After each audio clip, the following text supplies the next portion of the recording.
everybody.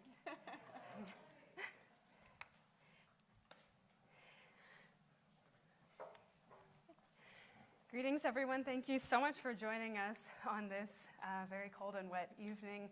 We're so happy to get to have this event in person. Thank you to the Ukrainian Research Institute for hosting this event, and thanks to our co-sponsors, the MIT Eurasia program. I'm Emily Channel-Justice. I'm the director of the Temirtay Contemporary Ukraine program at the Ukrainian Research Institute.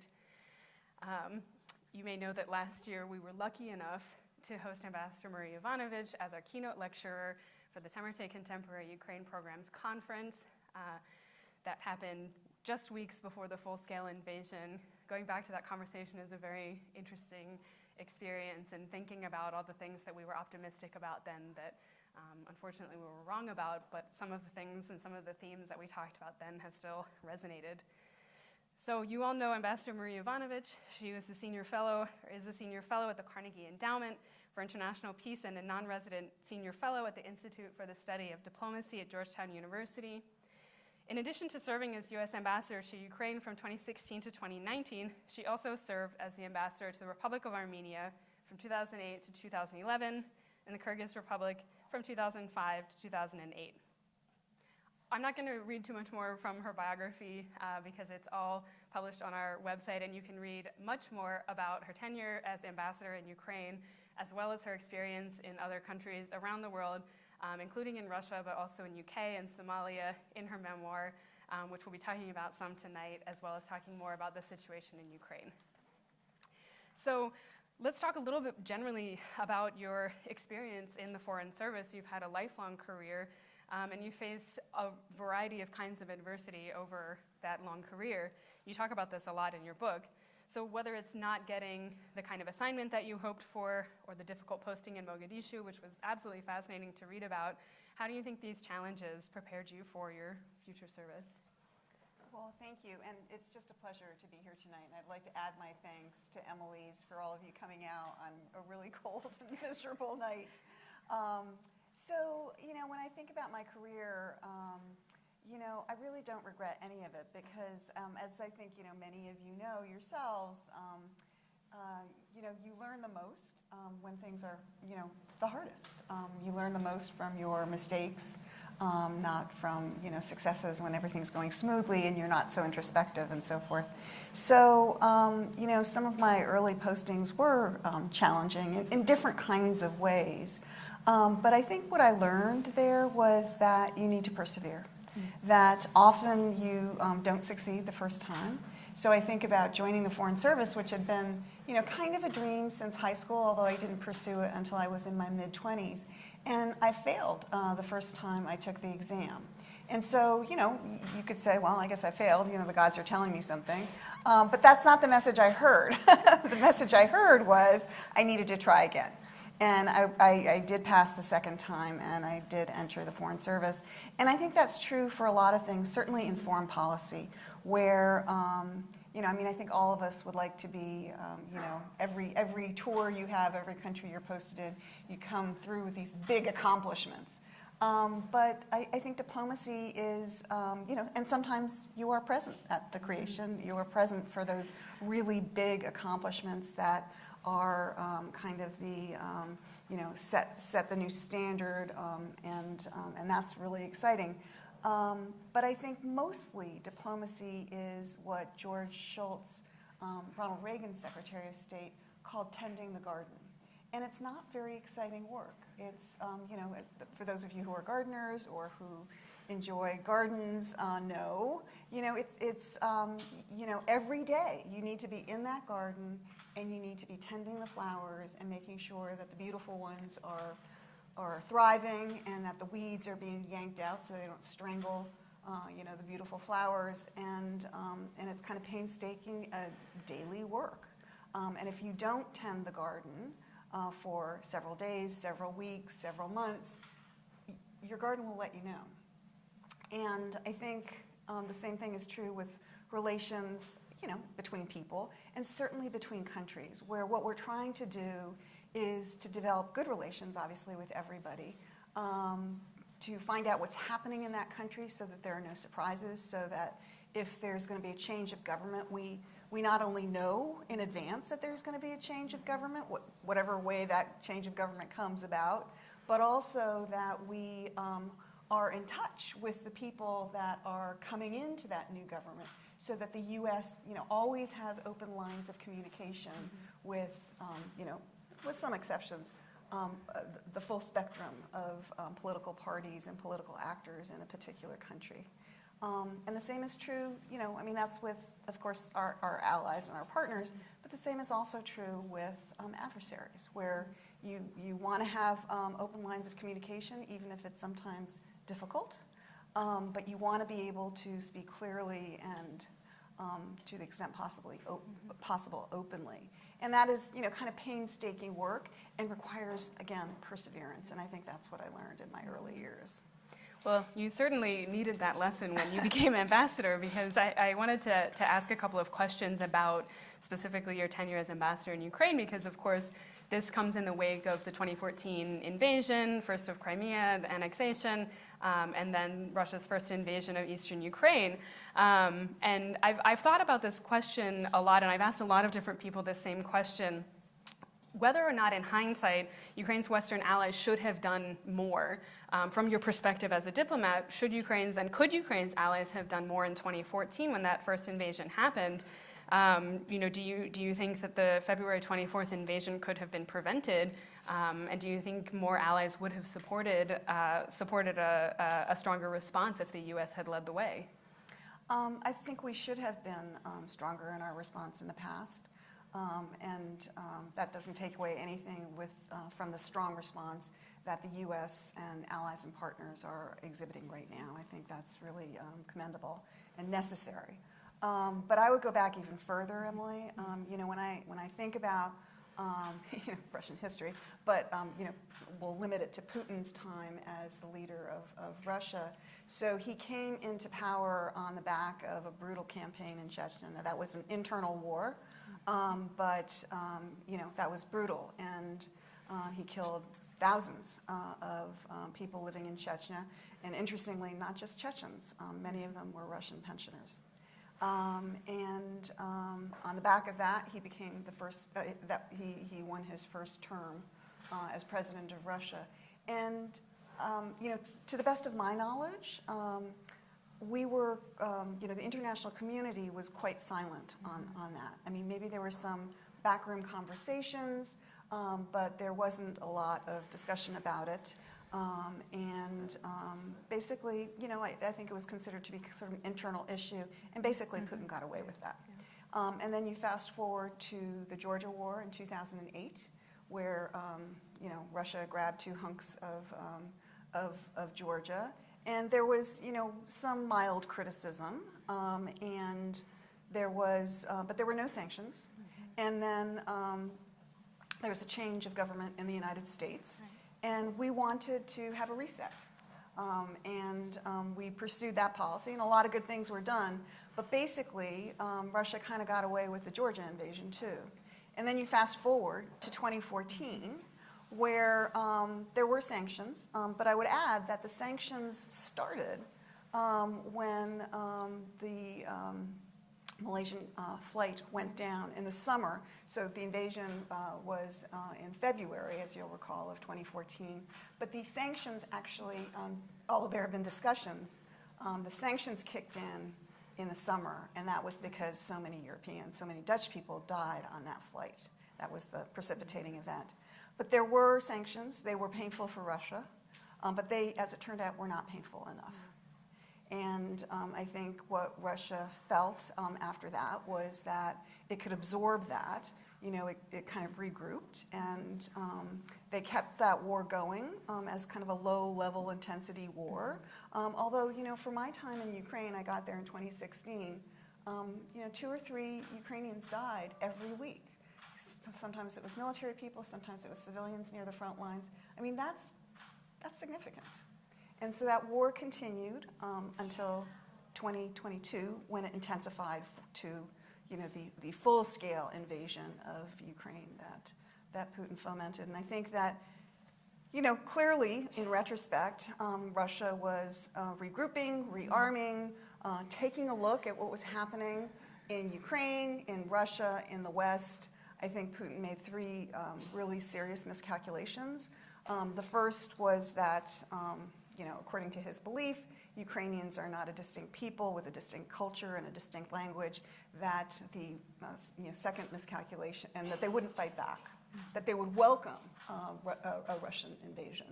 And the second miscalculation was that the Russian military was just so powerful that it could, sweep into Ukraine. And some of you may recall that some of the officers came with their dress uniforms for the big celebration parade that was going to be held, within a week after the invasion of Ukraine.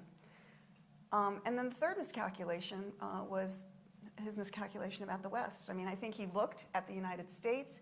He felt that Joe Biden didn't have what it took to lead the alliance. He looked at France, that was looking at elections coming up. Angela Merkel had left the scene. Britain, we all know what's going on there. And I think he thought, I can do this now. This is my time. And it turned out he was completely wrong in all three areas.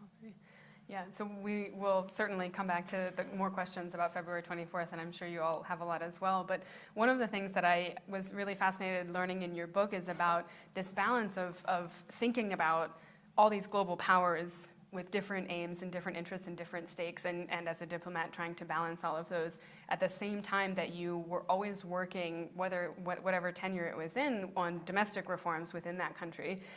So can you talk a little bit about that experience? Ukraine was at war while you were ambassador, but you were always working within the Ukrainian government to support domestic reforms as well. How does a country balance, trying to do judicial reform in an effective way when their very sovereignty is at stake? Yeah, well, we always, when I was in Ukraine, we called it kind of the two-front war. The war for Ukraine's territorial integrity, which was obviously pretty key. The physical war against Russia, but also the war for what kind of country Ukraine was going to become. Because just as now, the Ukrainian people are not fighting now for a return to, kind of a country that has a history of corrupt practices. And in 2014, after the Revolution of Dignity, and I mean, I think this audience probably understands that term, that Ukrainians mean by dignity rule of law, that they want to live by rule of law, that they want to, whether you're Yanukovych, or an ordinary Ukrainian, everybody should be held to the same standards, to the same laws. And when Yanukovych fled the country, they wanted to make sure the Ukrainian people were right there. They were the ones that were driving those reforms. And I think that the Poroshenko administration understood that. Even though he was one of the oligarchs, he was obviously benefiting from the old ways. But there was no room at that point for the old ways. And so, 2014 to 2016, a lot of important reforms were passed, including on anti-corruption. And that was because of reformers outside of the government, but also inside the government. And because the international community was working with those people and was united. And so all of us got behind the IMF program, which had certain conditions in terms of the tranches that they would provide to Ukraine, and the international community got behind that as well. So we didn't have, one country says you need to do this, another country says you need to do that. These were all negotiated. We negotiated them together, and we worked together. And it was, and again, Ukraine. I just want to make clear, Ukraine asked for international assistance. Now, Ukraine had its back up against the wall, but nevertheless, Ukraine asked for international assistance, and Ukraine agreed to those conditions. Ukraine didn't have to agree to those conditions. And I think that's, often we talk about how the U.S. did this in Ukraine, and, we imposed this demand in Russia or whatever. But actually, all of these things, we are guests in foreign countries. These are all negotiated. And I think it's important for us to remember as Americans that in any country in the world, the most important agent is, the people in that country or the leadership in that country. It's not, we can facilitate reforms. We can provide economic assistance to make certain things easier and everything else, but we're not going to set the course of that country unless it's, like a total invasion and we're running the country. That's completely different from the situation in Ukraine. So let's jump ahead to February 24th, and I think this actually goes on to what you're saying, because there's been so much discussion of whether or not President Zelensky adequately prepared Ukraine and Ukrainians for the possibility of a full-scale invasion. We know there was a lot of U.S. intelligence that was suggesting there would be an invasion. That was something that, it was very... it seemed to me, I was personally kind of surprised at how open a lot of authorities were being to sort of suggest that an invasion was coming. So maybe can you speculate a little bit about what the U.S. role could have been kind of in terms of diplomacy there? What does the U.S. ambassador do to try to make suggestions that President Zelensky, react in a certain way or prepare his country in a certain way? Did you see, different messages coming from different camps? Were you surprised on February 24th of last year? So overall, like stepping back to the summer of 2020, well, I guess that would have been 2021, I would not have expected Russia to invade Ukraine, and I certainly wouldn't have expected a full-scale invasion. I mean, I never thought that was part of Russia's ambitions. I thought that an aggressive Russia was still with us. I thought we needed to pay more attention to that, but I thought that Russia would, rear its ugly head someplace else, not once again and more strongly in Ukraine. But as, we could all see, right, including from commercially available satellites, we could all see, troops and all of the equipment that they would need for an invasion encircling Ukraine. I mean, Ukraine was encircled with, hundreds of, I guess 100,000 men. And, even for a country as big as Russia, that comes at some expense and some trouble. And I didn't, I wanted to believe it was for show, but I wasn't sure. And as every day passed, and then when the Biden administration and the UK government took the really unprecedented, I've never seen anything like it, but the step to actually declassify intelligence and provide it not only to the Ukrainians, of course, who had been getting it long before we had, we, the public, but declassify it for the public and the world to see what Russia was doing, what Russia's intentions were, and then closer to the time that it would be, a full-scale invasion. It was pretty clear to me. And so I was already retired then. I didn't have access to classified information. My friends are scrupulous, but I would ask them, do you believe all this stuff? And they're like, oh yeah, you should see it. And, I believed them.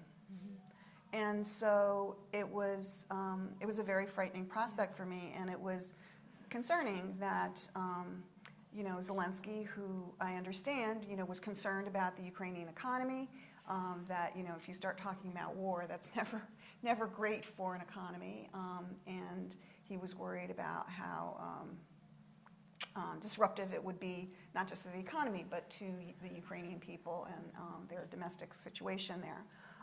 But of course, if you have a war, that's also disruptive. And I think what we were seeing probably in retrospect was kind of a two-tier approach where on the one hand, public confidence, but certainly when I was there in early February 2022, before the war started, meeting with some of the military people, they were preparing. And I think what we saw on February 24th and thereafter in those early, crazy days, were they as prepared as they could have been? I don't know, I'm not a military person, but they were definitely on it, and they prevailed.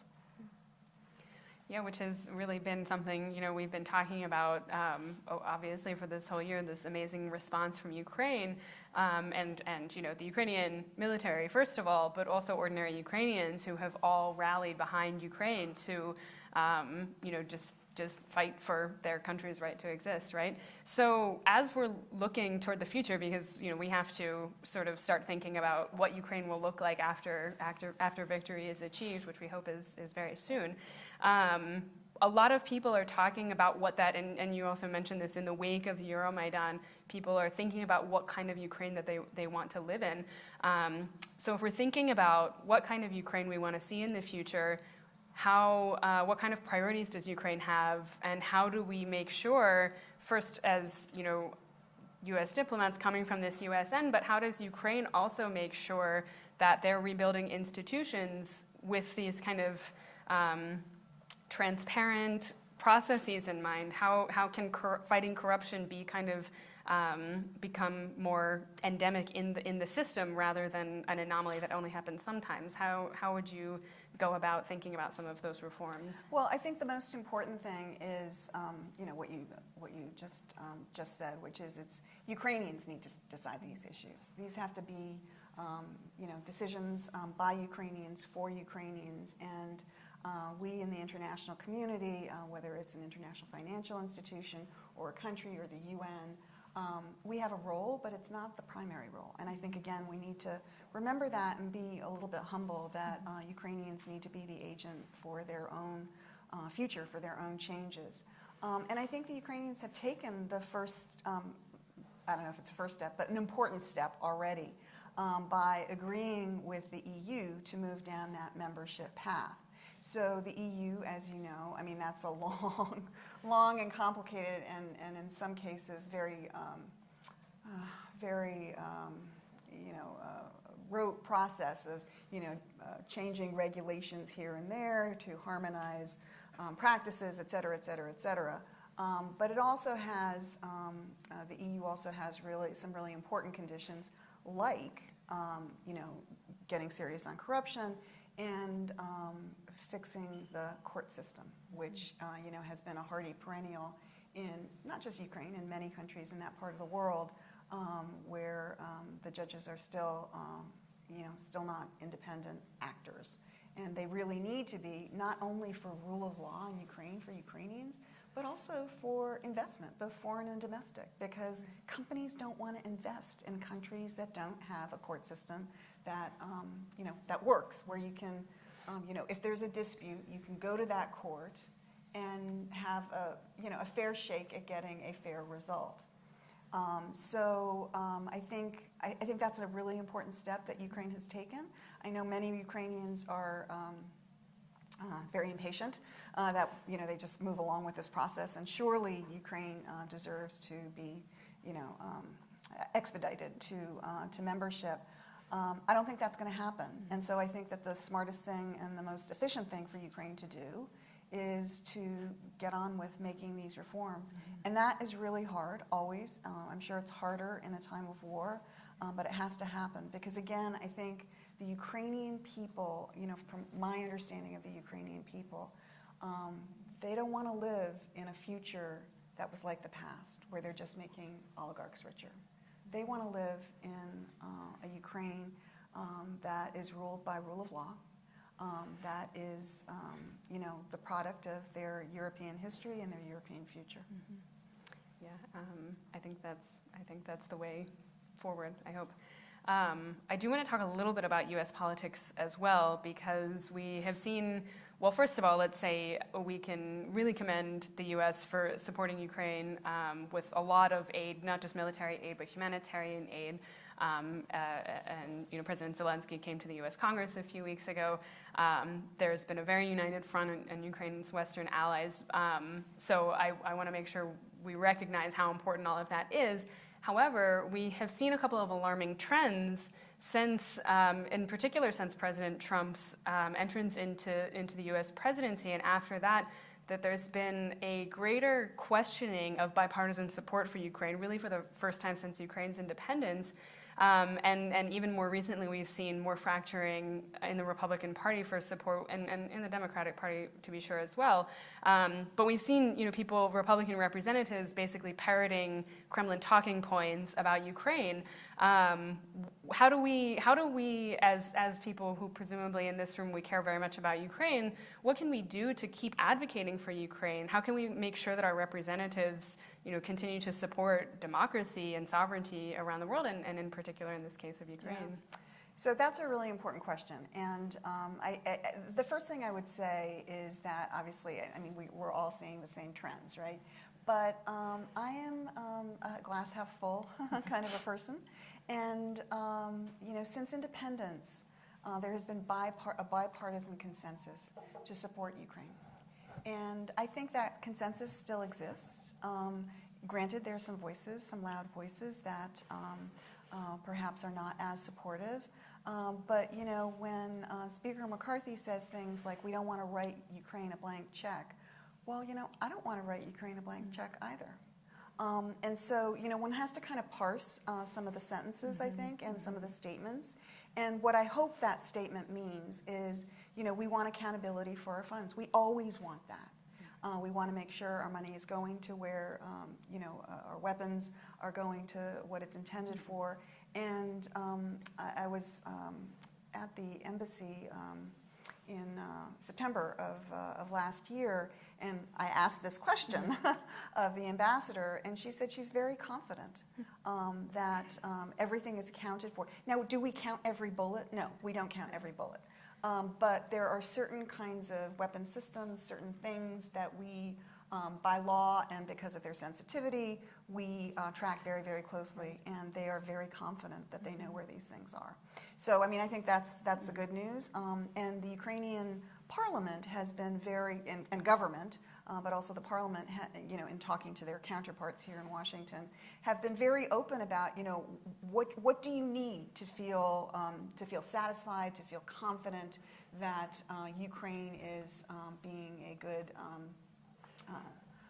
good and responsible partner to the United States for this assistance.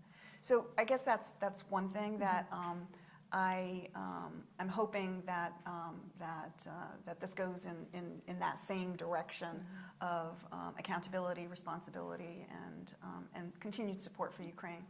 But I mean, here's the other thing, and the administration, the Biden administration, is doing, I think, a better job of this, as well as other people, you know, including in our Congress. But you know, we are supporting Ukraine because of our values. We support Ukraine. It's a young and struggling democracy that was brutally invaded by a much larger country, by a totalitarian state. And that is just wrong, to violate those borders, to try to subjugate another country. And this is not in keeping with our values. It's not in keeping with the international order.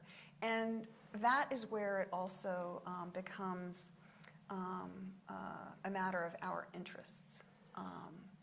So this is definitely a war about Ukraine, where Putin wants to extend the Russian Empire to Ukraine and beyond, actually, if you look at what he's said and what he's written. But it's also about destroying the international order, which has kept us, you know, safer, more prosperous, more free since World War II. Is it perfect? No. But the institutions that were developed, the principles that were agreed to, including by the Soviet Union and then by Russia, have, as I said, kept the world in a better place, arguably. You know, more people, safer, more prosperous, more free than at any other time in human history. And so, you know, we don't want to just throw that away without thinking hard about it and without having something to replace it with. And there is no question that the international order could use some revamping and some reforms. But I think, you know, bottom line is it's been a net plus, I think, for everybody, including Russia. And so when we look at what Putin has done over the last 30 years in terms of, you know, Chechnya, Georgia, Ukraine, Syria is another matter, and, you know, the other ambitions that Putin has shared with the world. If Putin prevails in Ukraine, he will keep on going. You know, maybe not immediately. Maybe he will wait another 10 years. Maybe he'll wait 5 years. But he will keep on going. And other dictators will be emboldened as well. We were not sufficiently, shall we say, firm in previous encounters, you know, not encounters, but when Russia invaded other countries. And I think we really need to be right now. And so, you know, some of the people who look at you know, the huge domestic needs we have in our country, and you know, there's no argument about that. But then they also look at the money going out the door to provide support for Ukraine, and they're like, you know, how can we be spending so much money? And you know, my view is this is the deal of the century. The Ukrainians have said, you know, help us fight Russia, and we will do the fighting for you. You just need to help us, and we can, you know, by helping the Ukrainians, not only are we helping Ukraine free itself from an oppressor, but we are, you know, basically massively undermining an adversary that is, you know, has no good intentions, not just to Ukraine, but towards the West, NATO, and the United States as well. So, you know, 40 billion is the you know, the current sum that everybody is talking about. I mean, it's a fraction of DOD's budget. And I think it is, like I said before, the deal of the century to be able to help Ukraine, stop Russia, keep ourselves and our Western allies safe with no U.S. boots on the ground. Mm-hmm. Absolutely. I have a couple more questions, and then we'll turn to audience questions. We should have plenty of time. But I have... And so actually, I'm sorry yes, to please. interrupt. So No. the question was, you know, what can we do, you know, with the kind of, is support for Ukraine softening? Right. And so I think we need to make that argument as articulately as possible and in as many different places as possible. And the other thing I would say is that, again, if Russia prevails, if, you know, if other dictators start thinking, well, we can do this too, you know, we don't have to play by their rules. You know, yeah, it's a might makes right kind of a world. The U.S. is a big country, and they're probably not going to go after Alaska. But it makes the world less safe in general. It makes commerce more difficult. It makes all of us more nervous, which makes us less free. Right. And so that is not in the interests of any U.S. citizen. And so when you start looking at those kinds of threats out there, you know, some of, you know, we need to think about that in terms of our domestic priorities. Because if those threats are going to actually come to fruition, our domestic priorities are going to fall way down because we can't actually accomplish those things when we have those kinds of threats on our doorstep. Yeah, absolutely. And yeah, and I think you know, what you've said previously about protecting values is also very, and that's a kind of segue for my question here about, you know, I'm someone who's cared very much about activism, and in Ukraine I worked on that topic for a long time in Ukraine, and you've spoken a lot about the case of the murder of Katerina Handziuk. She was an investigative journalist from the city of Kherson who was murdered for investigating corruption in her city. And I really admired how you took up this case as a kind of example of what reforms needed to happen in Ukraine. So can you talk a little bit about why this case struck you, what was so important about it, and what did you learn, and what did you learn about protecting values through that case? Yeah. So Katerina Handziuk, I never actually met her, although I'd heard of her, and we did projects with her and some of the people in Kherson. And you know, Kherson now a city in the news, right? I mean, Americans have heard of Kherson, and I sometimes wonder if Katerina had still been alive, you know, during the Battle of Kherson, you know, what she would have written, what she would have done, because I'm sure it would have been significant. But she was killed, but she was not the first anti-corruption activist in Ukraine to be killed, although, you know, so it's actually difficult for me to talk about because she was killed when 3 assailants came up to her on the street and threw a liter of acid at her face. And so she died.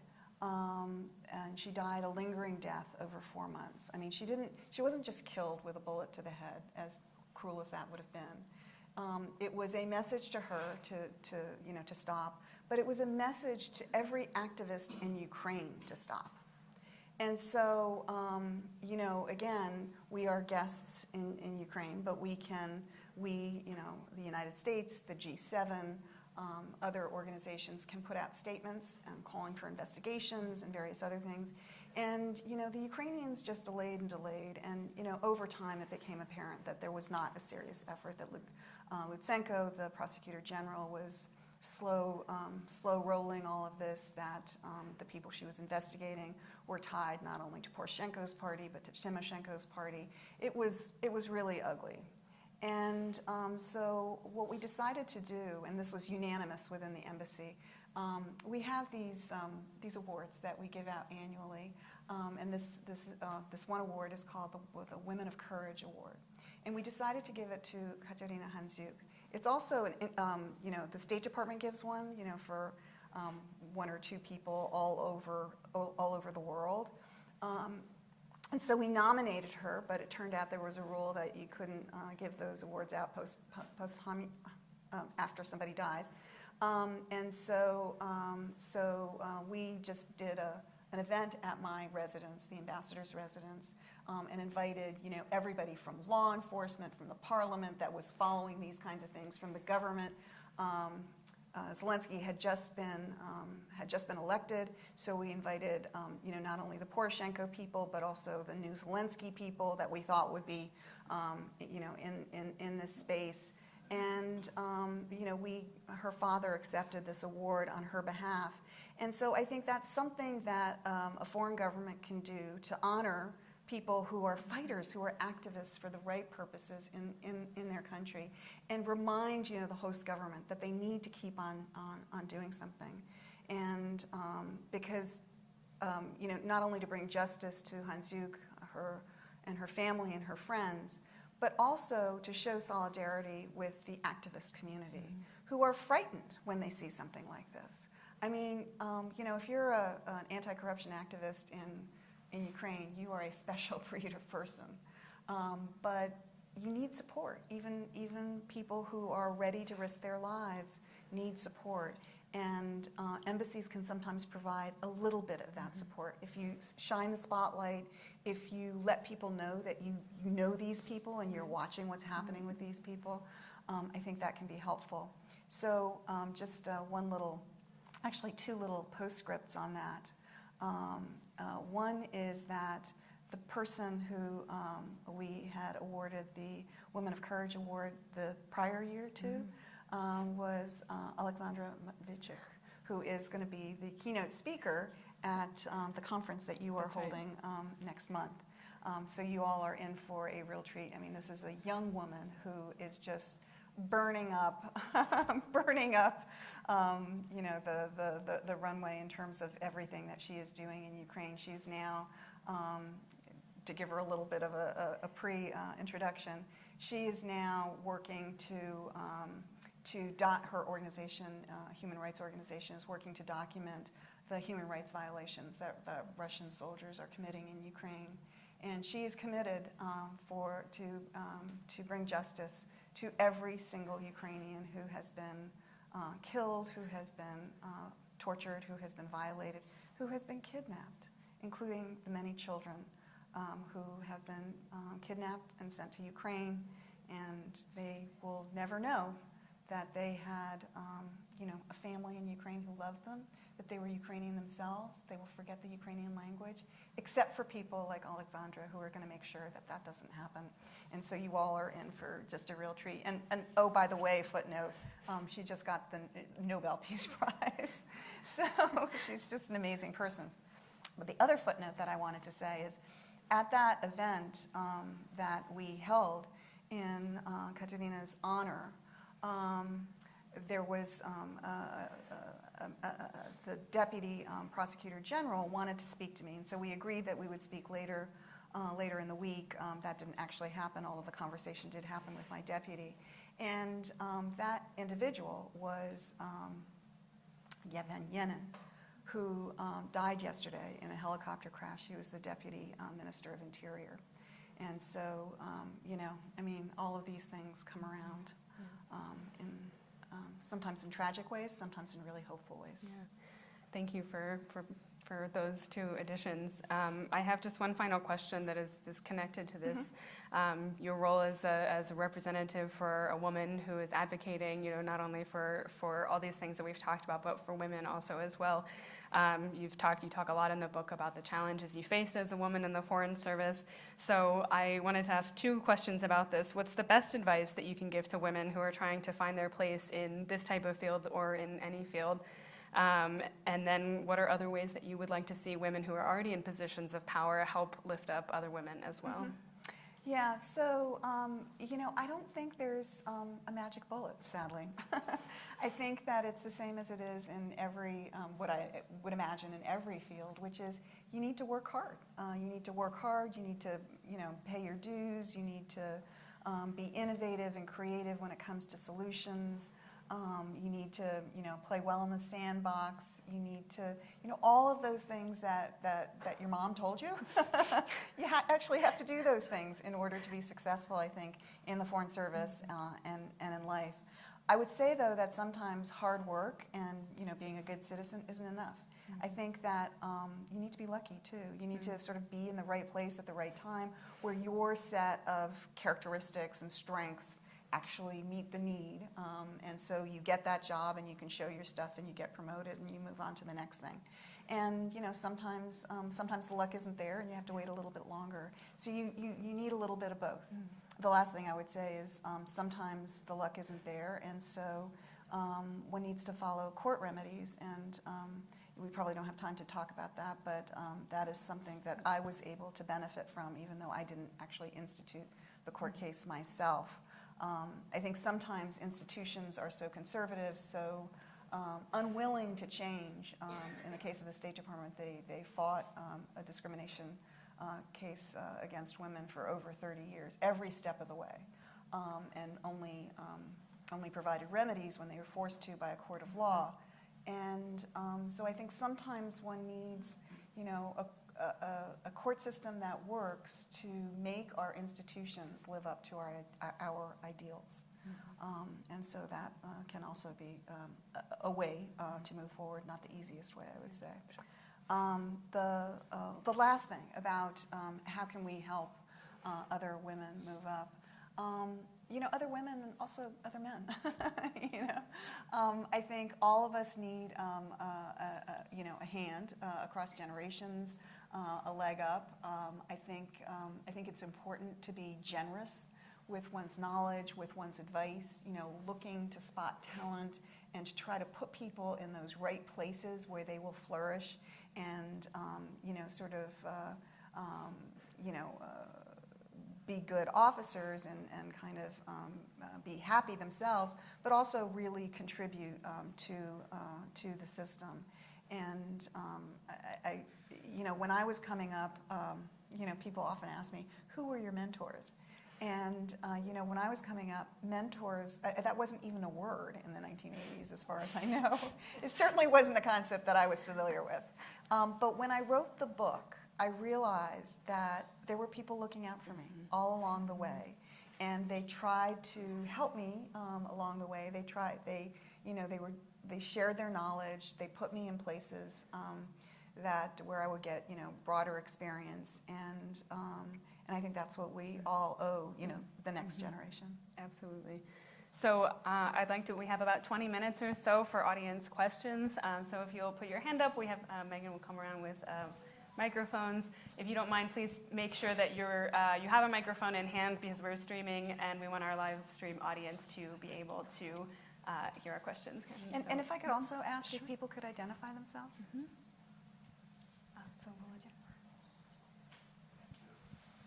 Thank you so much, Ambassador. I'm Volodymyr Dubovik. I'm a professor of international relations from Odessa University, and I'm here visiting Professor at Tufts this academic year. First of all, big kudos to Huri and Temerci program for putting this event together. It's very impressive.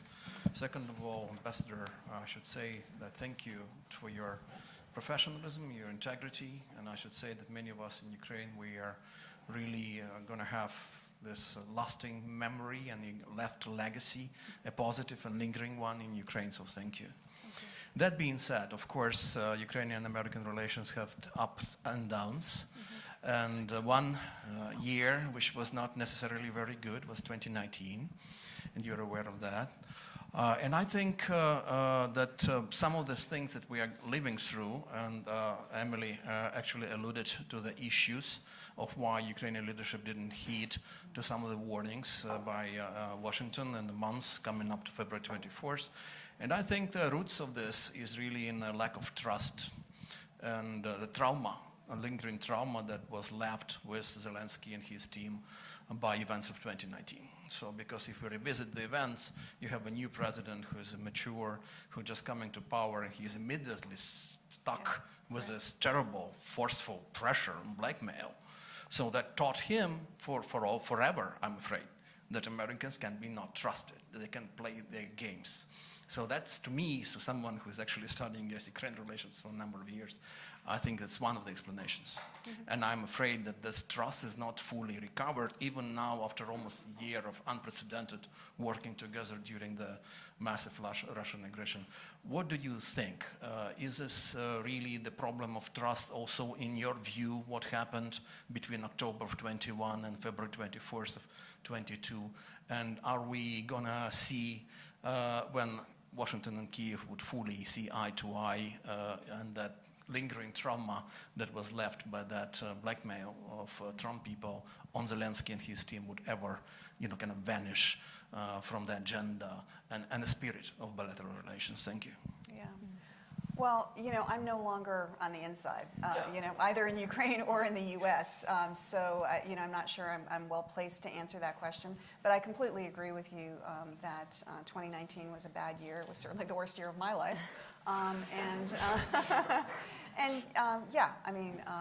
For President Trump to, try to hijack a phone conversation in that way was not helpful, to say the very least, to the relationship. And I think President Zelensky actually in the fall of 2019 basically said, Ukraine is on its own, we don't trust anybody. I mean, he said that publicly. I think it was a Time magazine interview. And so, yes, I'm sure that there were lingering scars there. And I guess I would say more broadly, not just with Ukraine. I think many of you know that when President Biden went to his first G7 meeting in the UK, at the meeting with counterparts, he said, we're back. And one of his counterparts said, for how long?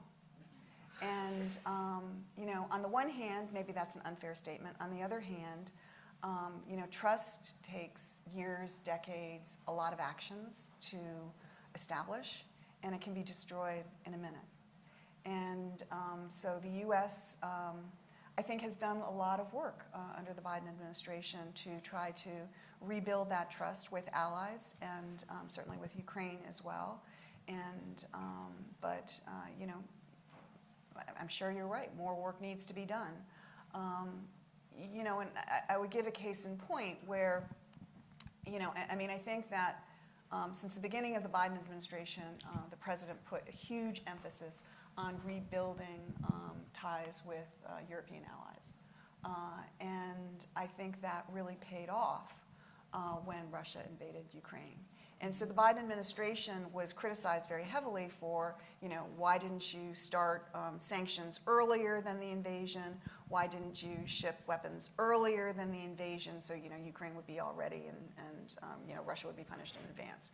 And I think the answer is that President Biden wanted to keep the alliance and the partnerships together. And I think that, it's a trade-off, right? I mean, what was the right answer? Should he have gone alone, U.S. alone, to help Ukraine? Or was it better to keep the alliance together and everybody helping Ukraine? And I have to say, I think he made the right call. Because, who here, first of all, thought that the war would last this long? But secondly, that the alliances and the partnerships would still be strong and supporting Ukraine. I mean, I think it's amazing. So, if more work needs to be done, more work will be done. I think this week the Biden administration is going to issue a statement about another $2.8 billion package for Ukraine. It's significant and it's important. I agree with many people that we need to provide more and we need to provide it faster.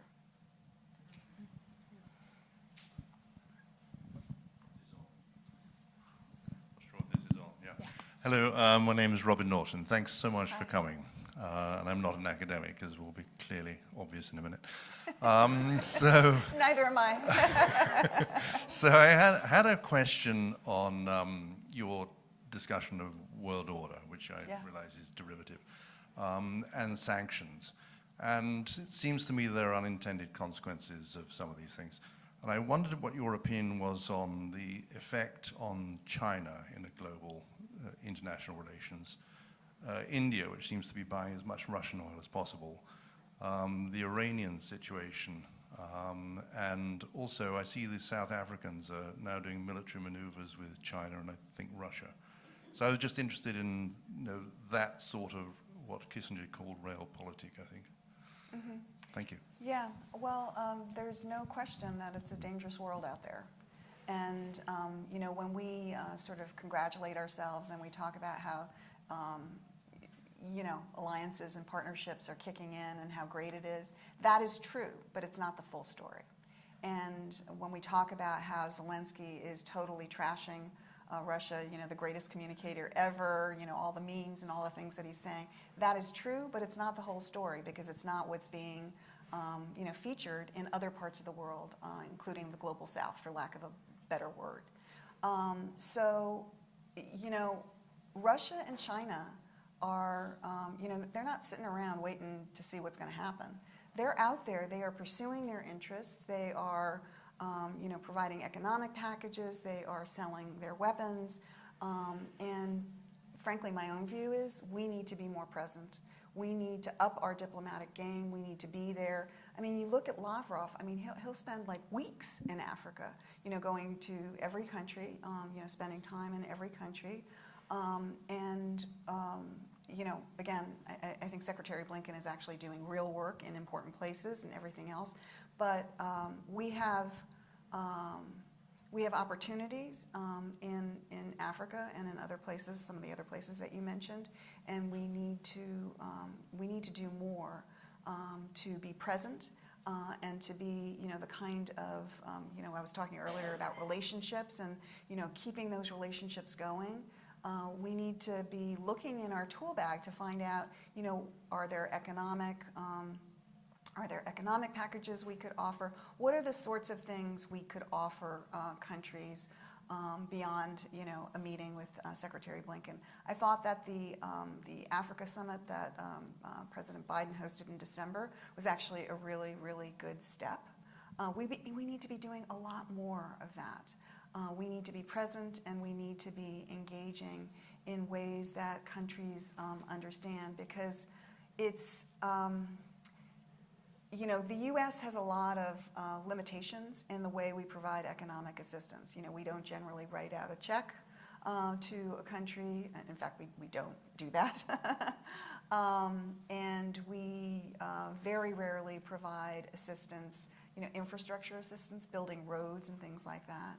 We don't, when we provide assistance to farmers, we provide them the full package. So it'll be a John Deere tractor, but with a maintenance package that goes with it and spare parts. So maybe there are 5 John Deere tractors. I mean, if you go to some of these countries, including actually in Eastern Europe and in the former Soviet Union, you'll see Chinese tractors. They work for 2 years, but they didn't come with maintenance pack. They weren't very good quality to begin with. They didn't come with maintenance packages. They didn't come with spare parts, and they're just junk in the fields now. But the thing is, that's sometimes hard to explain to farmers when they see 100, shiny tractors being given away by the Chinese government, and we're giving, 5 away to some. And so, how can we be more present? I think is, one of the challenges of this time, because sometimes the just the presence can also be very useful in addition to some of the other diplomatic tools that we have. No more questions? Okay.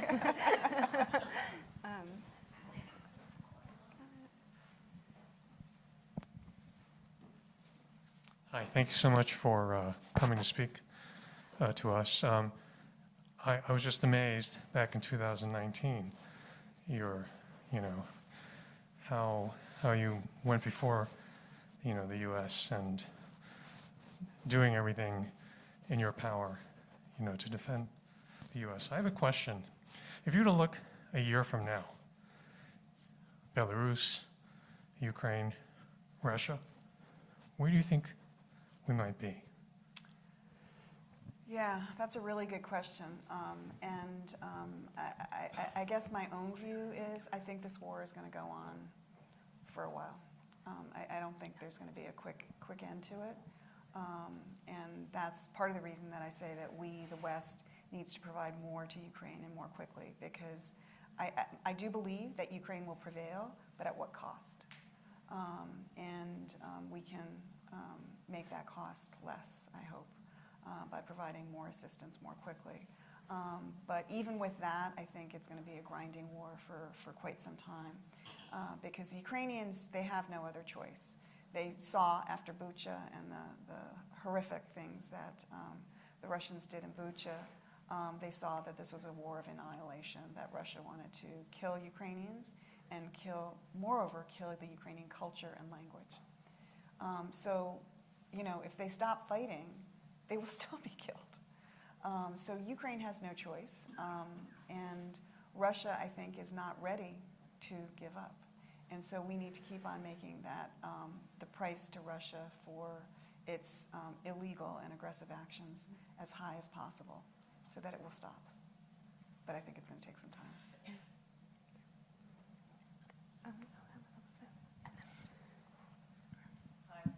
Elizabeth Wood, I'm from the MIT Ukraine program. I'm curious whether, how far diplomats can go in speaking to power.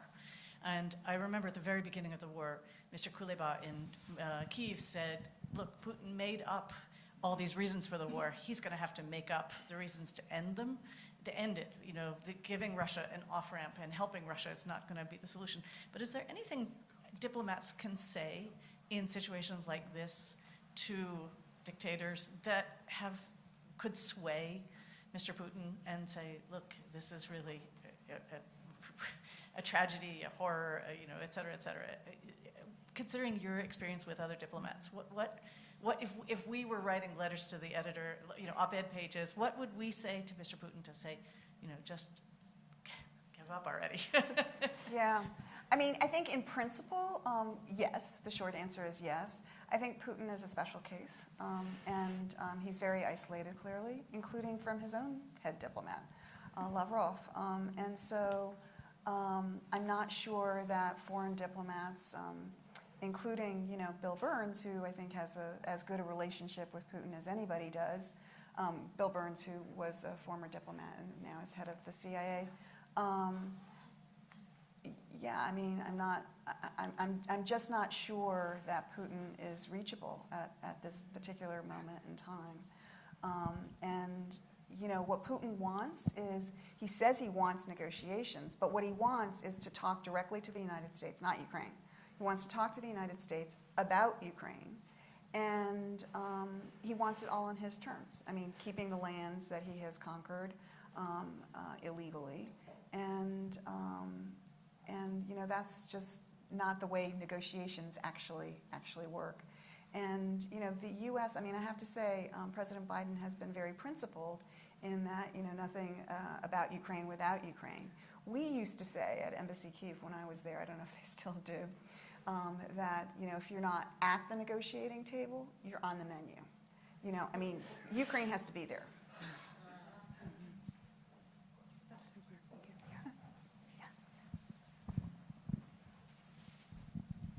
Mikhailo Soldatenko, a visiting researcher at Harvard Law School. Ambassador Yovanovich, thank you very much for your work in Ukraine and for interesting thoughts you expressed today.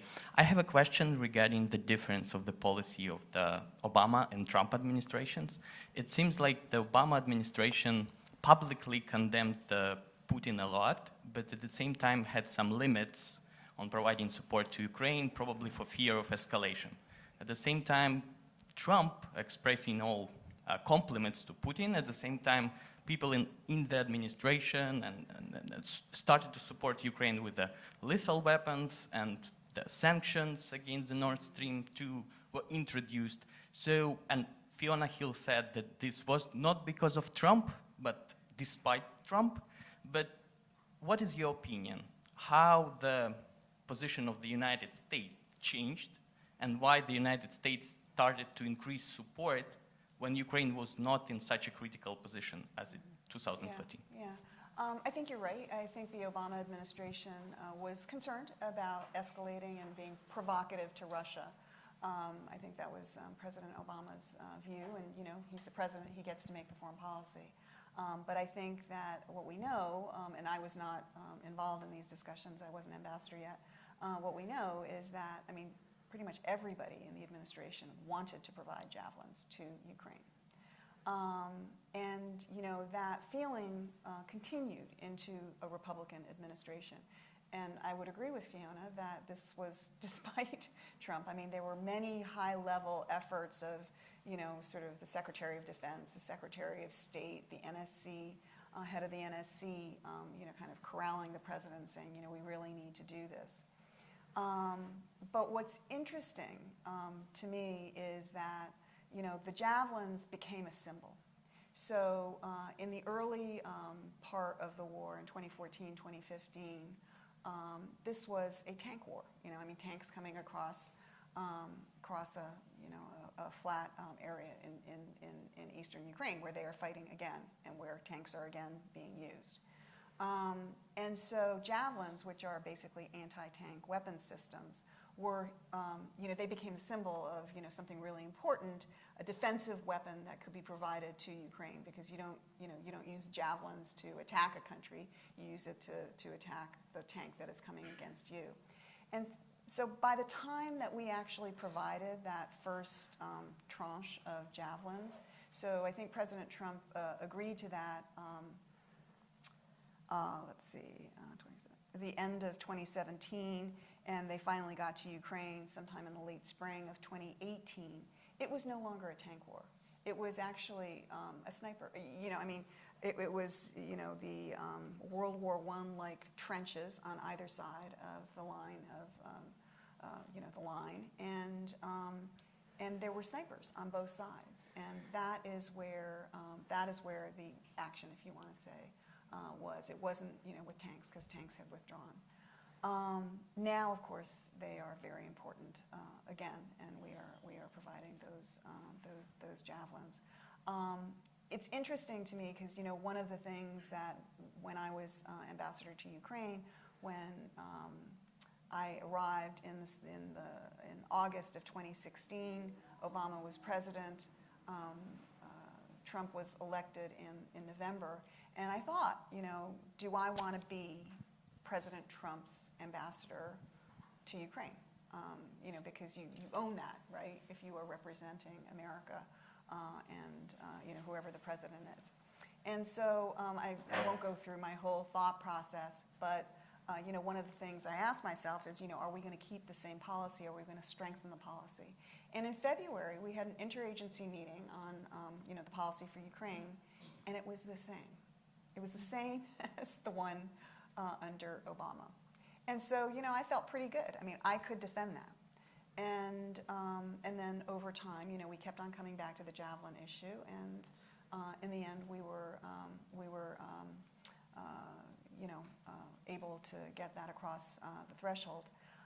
But there was always the kind of the background, and sometimes the front ground or the foreground of President Trump and his, as you said, his remarks about Putin and his admiration for Putin and Russia, and sometimes his remarks about Crimea and other parts of Ukraine. So there was always the worry of, we had an official policy. It was Trump's foreign policy. It was agreed to formally, but would it hold?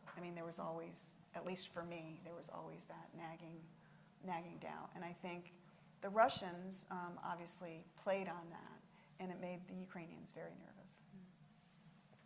Thank you. Unfortunately, we are out of time for discussion. However, you are still able to buy a copy of Ambassador Yovanovitch's excellent book. I highly recommend it. I mean, I'm obviously very biased Excellent. because there's a lot of stuff about Ukraine, but there's so much more in there. And for anybody who's at all interested, even just in the foreign service, how diplomacy works, it's an absolutely, it's a great read. And Ambassador Yovanovitch has agreed to sign books as well, so if you would like to get a copy, she will sign it for you. We have about 25 Where minutes will to we do go? that. Sorry? Where will we go? We'll still be in this room, so we'll just. Okay, where am I going to sign? I guess I'm Good asking. question. Megan has it. Never mind. Megan has Oh, it. Thank okay, you so great. much, Megan. Okay, Thanks. and I'm everyone. just going to take a 5-minute break, Sure. and then I'll be right back. If you'll permit me, one other announcement, which is about the conference, which is the Temporary Contemporary Ukraine's annual conference. It's called Rebuilding Ukraine, Rebuilding the World. It will be a hybrid conference over February 9th and 10th. The full schedule will be on our website at huri.harvard.edu in the next coming days.